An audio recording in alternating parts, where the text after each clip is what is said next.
పడగల్ గ్రామంలో జెడ్పీహెచ్ఎస్ స్కూల్లో విద్యార్థులం ఈరోజు సంక్రాంతి సందర్భంగా ముగ్గులు నిర్వహించారు సార్లు. మేము ముగ్గులు వేస్తున్నందుకు చాలా సంతోషంగా ఉన్నాం. అందరికీ సంక్రాంతి శుభాకాంక్షలు.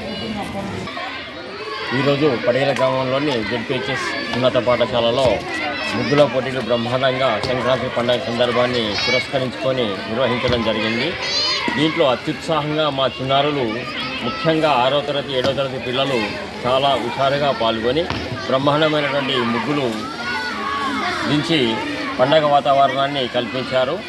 వీరికి తరగతి వారీగా ఫస్ట్ అండ్ సెకండ్ ప్రైజెస్ ఇవ్వడం జరుగుతుందని చెప్పేసి చెప్పడం జరగగానే వెంబటే లంచ్ విరామం లోపల కలర్ఫుల్ కలర్లు తెచ్చేసుకొని వాళ్ళు బ్రహ్మాండమైన ముగ్గులు వేశారు. దీనికి మా ఉపాధ్యాయ బృందము పరిశీలించి వారికి ఫస్ట్ అండ్ సెకండ్ ప్రైజెస్ని డిక్లేర్ చేయడం జరుగుతుంది. ఇప్పుడు ఈ కార్యక్రమానికి ఇచ్చేసి